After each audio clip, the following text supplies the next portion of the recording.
Hello and good morning to all of you and welcome to online study point. आज है 3 अक्टूबर और 3 अक्टूबर से बनने वाले सभी इंपॉर्टेंट करंट अफेयर के क्वेश्चन आज हम इसमें डिस्कस करने वाले हैं। देखिए, पर डे की पीडीएफ के लिए, डेली क्विज के लिए और ऑडियो रिवीजन के लिए आप हमारे मोबाइल एप्लीकेशन को इंस्टॉल कर सकते हैं, जिसके लिंक डिस्क्रिप्शन बॉक्स में दी हुई है। इसके अलावा जियोग्राफी का ये जो कोर्स है आप लोगों के लिए, जो कि मेरे द्वारा ही पढ़ाया जा रहा है, Indian geography plus world geography basic से कवर कराई जा रही है। ऑफर में ये प्राइस आप लोगों के लिए 149 रुपीज़ रखा गया है, इसे भी आप परचेस कर सकते हैं। कल जो हमने इंपॉर्टेंट क्वेश्चन डिस्कस किए थे, डोर स्टेप डिलीवरी दिल्ली सरकार के द्वारा इसकी शुरुआत की गई, मतलब कि दिल्ली हाई कोर्ट ने इसे मंजूरी दे दी है। ऑसिनडेक्स अभ्यास हाल ही में भारत और ऑस्ट्रेलिया की नेवी के बीच आयोजित किया गया। मेघालय की पहली महिला मुख्य सचिव बनी है रेबेला वनेसा। मिशन अर्बन 2.0 की शुरुआत हाल ही में प्राइम मिनिस्टर नरेंद्र मोदी जी के द्वारा की गई है, स्वच्छ भारत मिशन अर्बन 2.0 की। हाल ही में नेपाल ने अपने, आप कह सकते हैं कि पर्यटकों पर लगे प्रतिबंध को हटा दिया है। अब लोग नेपाल आ जा सकते हैं। ह्यूरन इंडिया रिच लिस्ट में लगातार 10वें साल मुकेश अंबानी टॉप पर रहे हैं। लूसी मिशन जो कि हाल ही में चर्चे में था, ट्रोजन क्षुद्र ग्रह का पता लगाने के लिए, ये नासा से रिलेटेड है। हाल ही में पाकिस्तान है इस ये क्या चाहता है, मतलब कि इसने सिफारिश की है कि जो अफगानिस्तान है इसे भी सी पैक कॉरिडोर में शामिल किया जाए। संयुक्त राष्ट्र इंटरनेट गवर्नेंस फोरम में भारत को रिप्रेजेंट कर रही हैं पूर्णिमा तिवारी। तो स्टार्ट करते हैं आज का हमारा पहला और इम्पॉर्टेंट क्वेश्चन। भारत ने 2022 के अंत तक, यानी कि जो अगला साल आने वाला है, इसके लास्ट तक किस देश के साथ मुक्त व्यापार समझौते पर हस्ताक्षर करने का निर्णय लिया है। सिंपल लैंग्वेज में आप कह सकते हैं कि भारत अब किस देश के साथ फ्री ट्रेड अग्रीमेंट करने जा रहा है अगले साल के अंत तक। तो देखिए, इसमें से जो ऑस्ट्रेलिया है, इसके साथ भारत ने विचार किया है फ्री ट्रेड अग्रीमेंट, यानी कि मुक्त व्यापार समझौता करने का। अब फ्री ट्रेड अग्रीमेंट क्या होता है, इसके बारे में पहले भी मैंने आप लोगों को बताया है कि ये जो अग्रीमेंट है, ये दो देशों के बीच में व्यापार को और भी ज़्यादा सरल बनाने के लिए किया जाता है, ताकि दोनों देशों के बीच में जो आयात निर्यात है, यानी कि इंपोर्ट एक्सपोर्ट के तहत जो एक्साइज ड्यूटी, यानी कि जैसे कि सीमा शुल्क होता है जब एक दूसरे का सामान दूसरे देश में जाता है, या सब्सिडी वगैरह, तो इसमें छूट मिल जाती है। इसका बड़ा लाभ ये भी होता है कि जिन दो देशों के बीच में ये समझौता होता है, उनके उत्पादन की लागत बाकी देशों के मुकाबले सस्ती हो जाती है। और इसी का लाभ देखते हुए दुनिया भर के बहुत सारे देश इस तरह की संधि अपना रहे हैं। और यदि देखा जाए तो भारत और ऑस्ट्रेलिया दोनों के ही जो संबंध है, ये पहले से ही मजबूत रहे हैं। आप लोगों को याद होगा तो हाल ही में भारत, ऑस्ट्रेलिया और जापान तीनों ने ही स्क्राई पहल पर भी हस्ताक्षर किए थे। स्क्राई यानी कि सप्लाई चेन रेसिलेंस इनिशिएटिव। इसी के तहत अब भारत ऑस्ट्रेलिया मुक्त व्यापार समझौता करने जा रहे हैं। ये जो पूरा समझौता होगा, ये होगा विश्व व्यापार संगठन, यानी कि वर्ल्ड ट्रेड ऑर्गेनाइजेशन के आर्टिकल 24 के अंतर्गत। ठीक है। और इसके अलावा आप ये भी जानते हैं कि भारत और ऑस्ट्रेलिया के बीच में 2+2 वार्ता का आयोजन किया जाता है, जिसमें कि दोनों देशों के फॉरेन मिनिस्टर और डिफेंस मिनिस्टर ये पार्टिसिपेट करते हैं। हालांकि ये जो 2+2 वार्ता है, ये क्वाड कंट्रीज के बीच आयोजित की जाती है। फिलहाल जो क्वाड है, इसमें कौन कौन शामिल है? अमेरिका, ऑस्ट्रेलिया, अपना देश भारत और जापान। यहाँ हम बात कर रहे हैं ऑस्ट्रेलिया की। ऑस्ट्रेलिया के नीचे ये जो आप देख रहे हैं तस्मानिया, ऑस्ट्रेलिया तस्मानिया के बीच में स्थित है बास स्ट्रेट। क्वींसलैंड यानी कि ऑस्ट्रेलिया का जो उत्तरी पूर्वी इलाका है, ये चर्चे में था अभी हाल ही में ग्रेट बैरियर रीफ के संकट के कारण। इसके अलावा माइस रेन की घटना, यानी कि चूहा बारिश की घटना, ऑस्ट्रेलिया से ही रिलेटेड है। मैंने आप लोगों को कल ही पढ़ाया था कि दोनों ही देशों के बीच में एक नेवल एक्सरसाइज है ऑसिनडेक्स, इसका आयोजन किया जाता है। एसएससी जीडी की क्लास डेली आप लोगों के लिए शाम को 7 बजे चलाई जाती है। उदित सर आप लोगों के लिए जीके जीएस की क्लास लेते हैं। इस क्लास से भी जुड़ना आप बिल्कुल ना भूलें।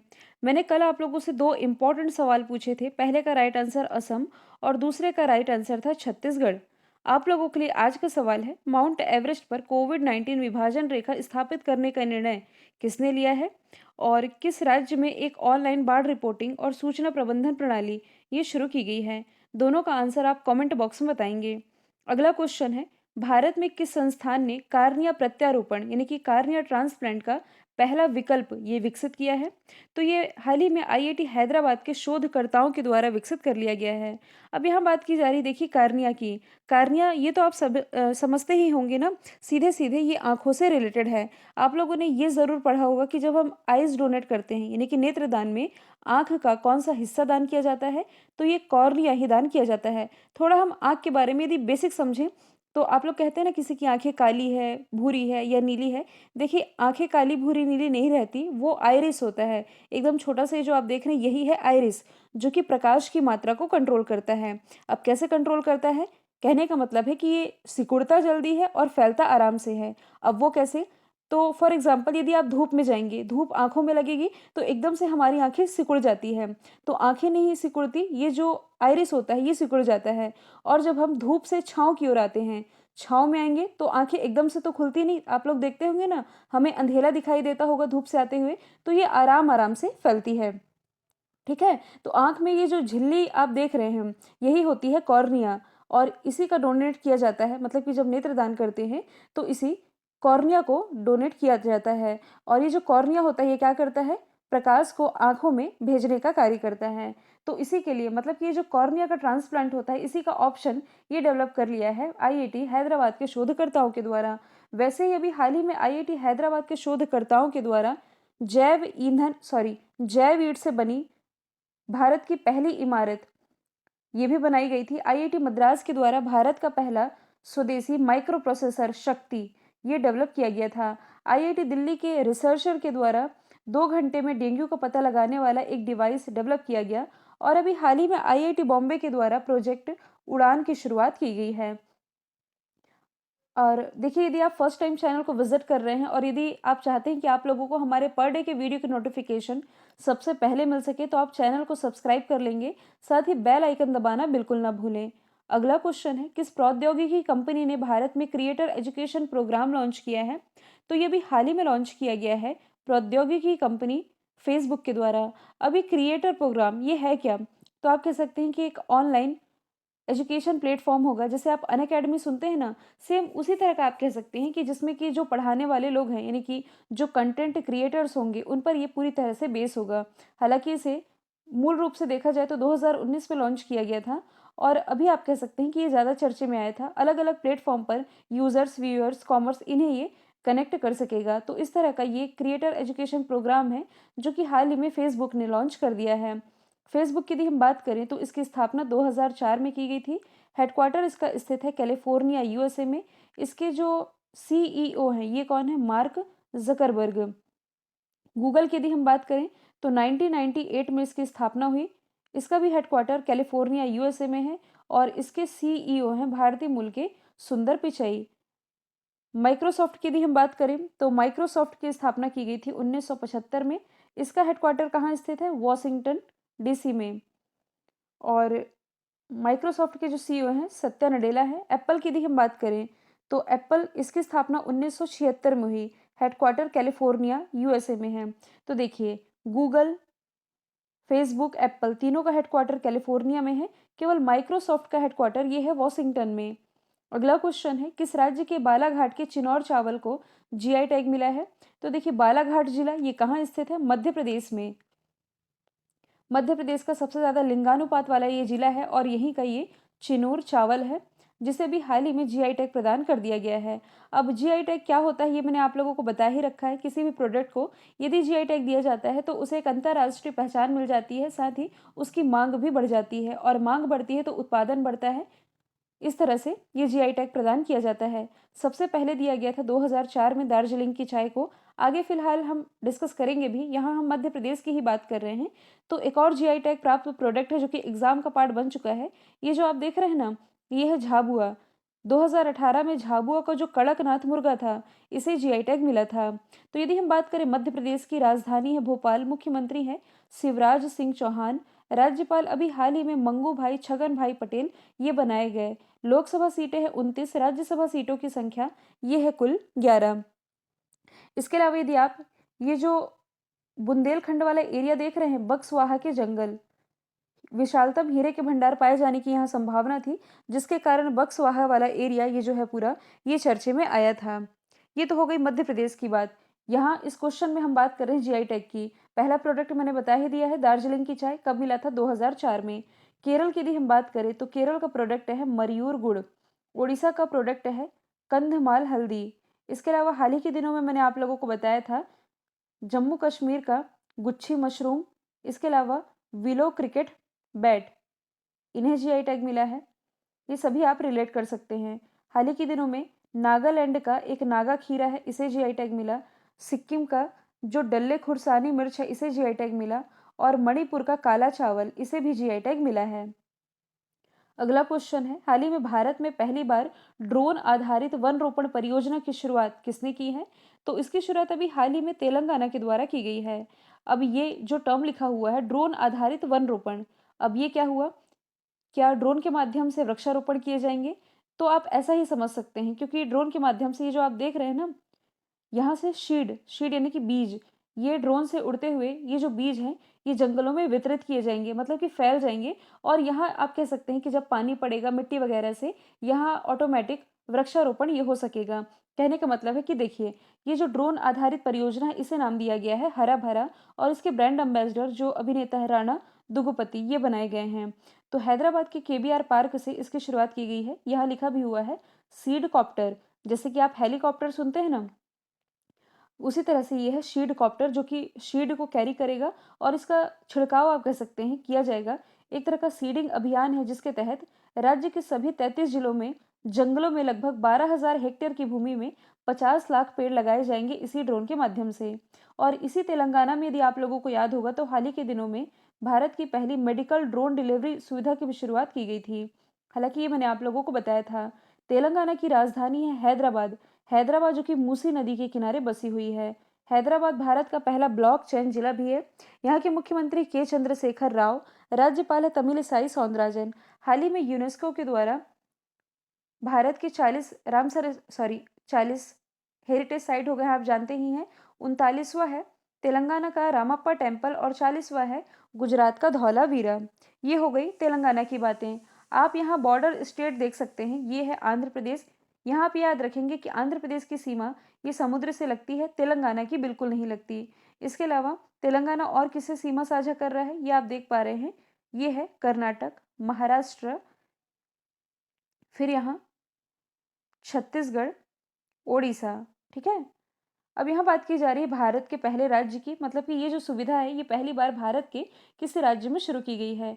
सेम उसी तरह से आप लोगों ने जम्मू कश्मीर के झेलम नदी में लग्जरी बोट सेवा के बारे में मैंने आप लोगों को बताया था। यहाँ पर्यटन, जल पर्यटन को बढ़ावा देने के लिए इसकी शुरुआत की गई थी। वैसे ही कर्नाटक में आप कह सकते हैं कि भारत की पहली ड्राइवरलेस मेट्रो कार ये लॉन्च की गई, जबकि पहली ड्राइवरलेस मेट्रो ट्रेन ये दिल्ली से प्राइम मिनिस्टर नरेंद्र मोदी जी के द्वारा लॉन्च की गई थी। अगला क्वेश्चन है, उत्तर प्रदेश का पहला प्रदूषण नियंत्रण टावर ये कहाँ स्थापित किया जाएगा? तो देखिए, पहले कुछ दिन पहले मैंने आप लोगों को बताया था कि पंजाब और हरियाणा दोनों की ही कैपिटल है जो चंडीगढ़। इसी चंडीगढ़ में भारत का सबसे ऊंचा एयर प्योरीफायर टावर ये स्थापित किया जा रहा है। वैसे ही आप कह सकते हैं कि भारत का, सॉरी, उत्तर प्रदेश का ये जो पहला वायु प्रदूषण प्रदूषण नियंत्रण टावर है जो कि स्थापित किया जाना है नोएडा में। भारत का यदि पहला पूछा जाए तो दिल्ली में, इसमें आप कंफ्यूज नहीं होंगे। ये उत्तर प्रदेश का है जो कि अब नोएडा में स्थापित किया जाना है। अब ये क्या काम करेगा ये तो बताने की जरूरत नहीं है, सीधी सी बात है, एयर को प्योरीफायर करने का ये काम करेगा। यदि हम बात करें नोएडा की, तो नोएडा में और क्या ऐसी चीज़ें हैं जो कि भारत में पहली या दुनिया में पहली है? तो देखिए, भारत की पहली पॉड टैक्सी की शुरुआत ये नोएडा से ही की जाएगी। ये वही पॉड टैक्सी है जिसके बारे में मैंने आप लोगों को बताया था, 4 से 6 लोग बैठ सकेंगे, बिना ड्राइवर बिना कंडक्टर का ये व्हीकल होगा। 2022 तक ये शुरू किया जाना है। इसके अलावा एशिया का सबसे बड़ा एयरपोर्ट नोएडा में ही बन रहा है। और आप क्या रिलेट कर सकते हैं जो कि दुनिया में पहला है? तो देखिए, सैमसंग के द्वारा दुनिया का सबसे बड़ा मोबाइल कारखाना इसका नोएडा के सेक्टर 81 में स्थापित किया गया था। सहारनपुर में भारत का पहला मास्क एटीएम स्थापित किया गया, जबकि भारत का पहला हेल्थ एटीएम ये स्थापित किया गया उत्तर प्रदेश की राजधानी लखनऊ में। भारत का पहला लेदर पार्क ये कानपुर में स्थापित किया जाएगा। अगला क्वेश्चन है, ग्लोबल अचीवर अवार्ड पाने वाले पहले भारतीय अभिनेता या अभिनेत्री कौन बने हैं? तो इनमें से जो बॉलीवुड अभिनेत्री है दीपिका पादुकोण, ये बन गई है ग्लोबल अचीवर अवार्ड पाने वाली पहली अभिनेत्री, अभिनेता, अभिनेत्री, देखिए दोनों में यदि देखा जाए तो ये पहली दीपिका पादुकोण ही बनी हैं। ठीक है? तो बॉलीवुड में इनके कंट्रीब्यूशन के लिए, मतलब कि इन्होंने जो योगदान दिया है अपनी कला से, इसके लिए इन्हें इस ग्लोबल अचीवर अवार्ड से सम्मानित किया गया है। ठीक है? और यदि हम बात करें तो और भी इसमें कई प्रमुख सेलिब्रिटीज़ के नाम शामिल हैं, जैसे कि बराक ओबामा हो गए, जेफ बेजोस, क्रिस्टियानो रोनाल्डो, मतलब कि पूरी दुनिया भर में से लगभग 3000 नॉमिनेशन आए थे, जिसमें कि भारत की तरफ से एकमात्र विजेता रही हैं दीपिका पादुकोण। हालाँकि 2018 में टाइम मैगज़ीन के द्वारा इन्हें दुनिया के 100 प्रभावशाली लोगों की लिस्ट में भी शामिल किया गया था, और इस सूची में ये न्यूज़ निकल कर के भी सामने आई थी कि स्थान पाने वाली ये पहली भारतीय अभिनेत्री भी बनी थी। अब हर ऑप्शन के बारे में हम कुछ न कुछ डिस्कस कर ही लेते हैं। दीपिका पादुकोण से ही यदि हम स्टार्ट करें तो इन्हें अभी कुछ समय पहले ही वर्ल्ड इकोनॉमिक फोरम, इसके द्वारा क्रिस्टल ग्लोब अवार्ड से सम्मानित किया गया था, मेंटल पीस के प्रति लोगों को अवेयर करने के लिए। देखिए, जो दीपिका पादुकोण है, केंद्र सरकार की जो पहल है भारत की लक्ष्मी, इसकी ये ब्रांड एम्बेसडर हैं। दीपिका पादुकोण और पीवी सिंधु दोनों ही हैं। विस्तारा एयरलाइन के बारे में आप लोगों ने सुना होगा, इसकी ये ब्रांड एम्बेसडर हैं। इसे मैंने ट्रिक से आप लोगों को याद करवाया था, विस्तारा। अब विस्तारा में स्टार आ रहा है, STAR, और ये बॉलीवुड स्टार है दीपिका पादुकोण। इस तरह आप याद रख सकते हैं। यदि हम बात करें बॉलीवुड अभिनेता धर्मेंद्र की, तो इन्हें अभी हाल ही में अमेरिका के न्यू जर्सी में लाइफ टाइम अचीवमेंट अवार्ड से सम्मानित किया गया, और इससे सम्मानित होने वाले ये पहले भारतीय अभिनेता बने थे। नवाजुद्दीन सिद्दीकी को यूके के वेल्स में भी हाल ही में गोल्डन ड्रैगन अवार्ड से सम्मानित किया गया था। जो प्रियंका चोपड़ा है, देखिए मोरक्को की एक सिटी है माराकेश, माराकेश में अवार्ड पाने वाली, मतलब कि माराकेश फिल्म फेस्टिवल में सम्मानित होने वाली ये पहली भारतीय अभिनेत्री बनी थी। अगला क्वेश्चन है अंतर्राष्ट्रीय कॉफी दिवस, ये भी हाल ही में 1 अक्टूबर को मनाया गया, आप सभी जानते हैं। तो यहाँ क्वेश्चन ये है कि आधिकारिक तौर पर यदि देखा जाए तो किस वर्ष को अंतर्राष्ट्रीय कॉफी दिवस घोषित किया गया था? तो इसमें से वर्ष 2015 में 1 अक्टूबर को अंतर्राष्ट्रीय कॉफी दिवस मनाया जाएगा, इसकी घोषणा की गई थी। तो जिसका पर्पस है, मतलब कि ये दिवस मनाए जाने का उद्देश्य है कॉफ़ी बीन्स के किसानों की स्थिति के बारे में जानना। 2015 में इसे डिक्लेयर किया गया था, तब से 1 अक्टूबर को हम मनाते हैं कॉफ़ी डे के रूप में। और ये जो दिन है दुनिया भर में कॉफ़ी के निष्पक्ष व्यापार को भी बढ़ावा देता है। अच्छा, कॉफ़ी की बात कर ही रहे हैं हम, तो 2 इम्पोर्टेंट कॉफ़ीज़ के नाम याद रखेंगे, जिसमें कि एक जो कॉफ़ी एग्ज़ाम का पार्ट बन चुकी है। एग्ज़ाम में पूछा गया था कि कुर्ग अरेबिका कॉफ़ी, जिसे जीआई टैग प्राप्त हुआ है, किस राज्य से रिलेटेड है? तो यदि कुर्ग अरेबिका पूछा जाए तो ये कर्नाटक से रिलेटेड है, और यदि वाई नॉट रोबस्टिका कॉफ़ी पूछा जाए तो ये केरल से रिलेटेड है। इन दोनों को ही जीआई टैग मिल चुका है। अगला क्वेश्चन है आरबीआई से रिलेटेड पीसीए फ्रेमवर्क में पी स्टैंड फॉर, मतलब कि पी का क्या मतलब है? P stand for prompt. यहाँ पीसीए की पूरी फुल फॉर्म बनती है प्रॉम्प्ट करेक्टिव एक्शन। कहने का मतलब कि ये जो पीसीए है, ये आरबीआई द्वारा तैयार की गई कमजोर बैंक की निगरानी की सूची को संदर्भित करता है। अब सीधे सीधे मतलब है कि कौन सा बैंक दिवालिया होने वाला है या कौन सा बैंक आगे चलने योग्य नहीं है, इस लिस्ट को संदर्भित करता है ये पीसीए। हाल ही के दिनों में, जैसे कि कल ही मैंने आप लोगों को बताया था ना, जो आरबीएल बैंक है, इस पर जुर्माना लगाया गया है आरबीआई के द्वारा, या किसी भी बैंक का लाइसेंस यदि रद्द कर दिया जाता है, तो ये ऐसी सिचुएशन होती है जब वो बैंक होते हैं जो उन पैरामीटर्स को पूरा नहीं कर पाते जो कि आरबीआई चाहता है। तो यही है पीसीए फ्रेमवर्क। अभी ये चर्चे में इसलिए आया है क्योंकि हाल ही के दिनों में इंडियन ओवरसीज बैंक इसे पीसीए फ्रेमवर्क से हटा दिया गया था, जो कि 2015 में इसमें शामिल किया गया था। आरबीआई की यदि हम बात करें तो इसकी स्थापना 1 अप्रैल 1935 में हुई। हेडक्वार्टर मुंबई महाराष्ट्र में स्थित है। आरबीआई के पहले अध्यक्ष ये कौन थे? Osborne Smith. पहले भारतीय अध्यक्ष यदि पूछा जाए तो ये थे सीडी देशमुख। प्रेजेंट टाइम में कौन है? शक्तिकांत दास। अगला क्वेश्चन है हाल ही में किस बैंक ने चेन्नई मेट्रो रेल प्रणाली के विस्तार के लिए भारत को लगभग 356 मिलियन अमेरिकी डॉलर के लोन की मंजूरी दी है? इसमें से जो एआईआईबी है, अब इसका डिस्कशन काफ़ी दिनों बाद आया है। एआईबी के द्वारा इतने अमाउंट को मंजूरी दे दी गई है, किस लिए? तो ये जो अमाउंट है ये खर्च किया जाएगा चेन्नई चेन्नई मेट्रो रेल प्रणाली में। ठीक है, तो चेन्नई के मेट्रो रेल नेटवर्क में एक गलियारे का निर्माण किया जाएगा इस पैसे से, जिसके लिए एआईआईबी ने मंजूरी दे दी है। एआईआईबी यानी कि एशियन इंफ्रास्ट्रक्चर इन्वेस्टमेंट बैंक, इसका हेडक्वार्टर ये स्थित है बीजिंग, चाइना में। बीजिंग जो कि चाइना की कैपिटल भी है। अदर बैंक्स की यदि हम बात करें तो एशियन डेवलपमेंट बैंक, इसका जो हेडक्वार्टर है ये स्थित है मनीला फिलीपींस में। एनडीबी यानी कि न्यू डेवलपमेंट बैंक, या इसे आप ब्रिक डेवलपमेंट बैंक के नाम से जानते हैं, इसका हेडक्वार्टर स्थित है चाइना के संघाई में। जबकि इंटरनेशनल मॉनेटरी फंड, इसका हेडक्वार्टर, और वर्ल्ड बैंक दोनों का ही हेडक्वार्टर वॉशिंगटन डीसी में स्थित है। अगला क्वेश्चन है, पिंक बॉल क्रिकेट में टेस्ट शतक बनाने वाली पहली भारतीय महिला कौन बनी है? तो ये बन गई है स्मृति मंधाना, और इसी के साथ इन्होंने इतिहास रच दिया है पिंक बॉल से, पिंक बॉल क्रिकेट में टेस्ट शतक बनाने वाली। और यदि देखा जाए तो पुरुषों की कैटेगरी में ये उपलब्धि विराट कोहली ने हासिल कर ली है। अब महिलाओं में ये खिताब जीता है स्मृति मंधाना ने। शैफाली वर्मा की यदि हम बात करें तो देखिए, तीनों ही फॉर्मेट में सबसे कम उम्र में डेब्यू करने वाली ये सबसे कम पहली भारतीय महिला आप कह सकते हैं मिताली राज। अभी जो बल्लेबाजी रैंकिंग जारी की गई इसमें ये टॉप पर हैं, राजस्थान से बिलोंग करती हैं। अगला क्वेश्चन है, नमामि गंगे कार्यक्रम का शुभंकर यानी कि मस्कट किसे चुना गया है? तो ये चुना गया है चाचा चौधरी को। चाचा चौधरी बहुत ही फेमस कॉमिक है, आप जानते ही हैं, बचपन में आप सभी ने देखा भी होगा। तो चाचा चौधरी, इसके जितने भी कॉमिक हो सकते हैं, कार्टून वाले कैरेक्टर या एनिमेटेड वीडियो, इसमें तैयार किए जाएंगे और पूरी तरह से इसमें प्रचार किया जाएगा ताकि लोग गंगा नदी का प्रदूषण ना करें। और जो पहल चल रही है नमामि गंगे कार्यक्रम, अच्छा, नमामि गंगे कार्यक्रम इसकी शुरुआत कब की गई थी? 2 जून 2014 से। तो इसी के तहत लोगों की भागीदारी सुनिश्चित करने के लिए इसका जो बजट रखा गया है 2.26 करोड़, इसमें ये खर्च किए जाएंगे। अब खर्च तो किए जा रहे हैं, देखना होगा इसका कितना लाभ मिलता है, जिसका पर्पस है कि गंगा और अन्य नदियों के प्रति लोगों का व्यवहार बदला जाए, लोग इसे प्रदूषित ना करें। और इसी के लिए डायमंड टूल्स के साथ ये समझौता हुआ है। ब्रांड एम्बेसडर, हालांकि ब्रांड एम्बेसडर आप नहीं कह सकते, ये मस्कट है यानी कि शुभंकर, जो कि चुना गया है चाचा चौधरी को। अदर ऑप्शन की यदि हम बात करें तो देखिए, खेलो इंडिया यूथ गेम्स आप जानते ही हैं, इसका चौथा संस्करण होना है, कहाँ होना है? हरियाणा में। और इसका मस्कट किसे चुना गया है? धाकड़ को।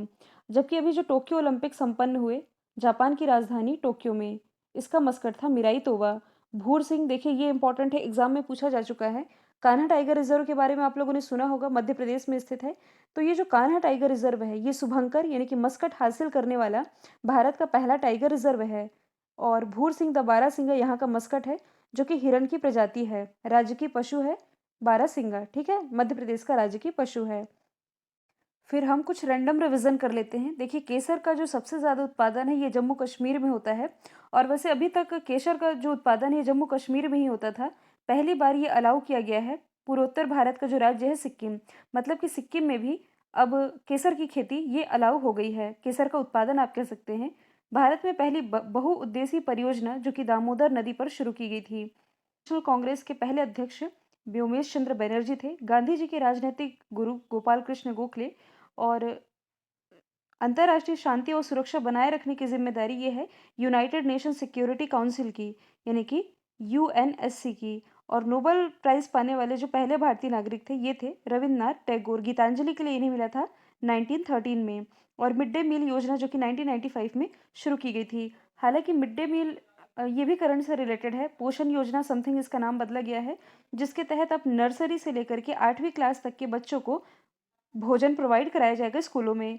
मैंने कल जो आप लोगों से सवाल पूछा था इसका राइट आंसर जॉर्जिया था। आप लोगों के लिए आज का सवाल है, कोविड-19 संकट के समाधान के लिए $15 मिलियन भारत में किसने दान किए हैं? तो इसका जो भी आंसर है कमेंट बॉक्स में बताएंगे। वीडियो यदि पसंद आया है लाइक कीजिए, शेयर कीजिए, चैनल को सब्सक्राइब करना बिल्कुल ना भूलें। आज के लिए इतना ही। Thank you so much.